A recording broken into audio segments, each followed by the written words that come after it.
मुहर्रम के अवसर पर आयोजित की गई। इसमें जो भी समस्याएं थी उसके बारे में हम लोग अवगत हुए और हम लोग को जो पब्लिक से अपेक्षा है उसके बारे में विस्तार से चर्चा हुई। अभी सभी क्षेत्रों में शांति समिति की बैठक चल भी रही। लाइसेंस आदि सभी लोग जुलूस का लें और अक्षरशः अनुशासन का पालन करें, टाइमिंग का पालन करें।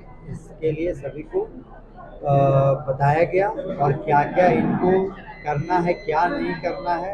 अफवाहों पर ध्यान नहीं देना, अफवाह जो भी फैला उसमें टाइम पे इंफॉर्मेशन दें और प्रशासन पूरी तरह से चुस्त दुरुस्त है कि हम लोग इस पर्व को शांति से मना सकें। सर, उपद्रवी और जो असामाजिक लोग हैं उनको क्या संदेश उनके विरुद्ध चिन्हित करके उनके विरुद्ध कार्रवाई की भी जा रही है। हम लोग कई प्रिवेंटिव एक्शन लिए हैं और वैसे लोग जो पूर्व से चिन्हित हैं उनके विरुद्ध हम लोग कड़ी से कड़ी कार्रवाई करेंगे। सबसे पहले आप सभी का भी विभिन्न प्रकार के पर्व त्योहारों पर सहयोग के लिए धन्यवाद।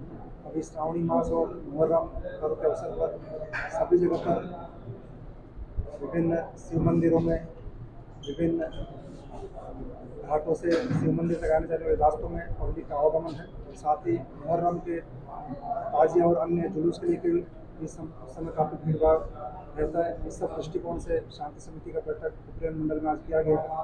उसमें सभी स्थानीय प्रशासनिक पदाधिकारियों के साथ साथ स्थानीय जनप्रतिनिधि लोग भाग लिए हैं। सभी ने आश्वस्त किया है कि किसी प्रकार का कोई कठिनाई नहीं होगा और जितने भी प्रशासनिक गाइडलाइन दिया जाएगा उन सभी का पालन किया जाएगा।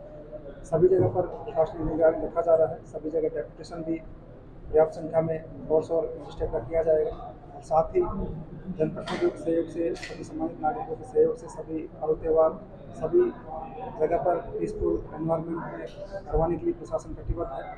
हम सभी नागरिकों से भी ये अपील करना चाहिए कि सभी लोग सामाजिक सौहार्द बनाए रखें। किसी प्रकार की कोई अफवाह फैलाने की कोशिश करता है उस पर सूचना प्रशासन को दे, उस पर कड़ी कार्रवाई किया जाएगा। और साथ में सोशल मीडिया पर भी सभी लोग अलर्ट रहें। अगर किसी प्रकार का कोई गलत मैसेज इधर उधर का फैलाने की कोशिश करता है प्रशासन को उसका सूचना दे, उस पर कड़ी कार्रवाई किया जाएगा ताकि पर्व के समय किसी प्रकार कोई कठिनाई नहीं हो और शांतिपूर्ण तरीके से जिस प्रकार अन्य पर्व त्यौहार इस जिला में मनाए इस बार ये पर्व भी शांतिपूर्ण तरीके से मन सके।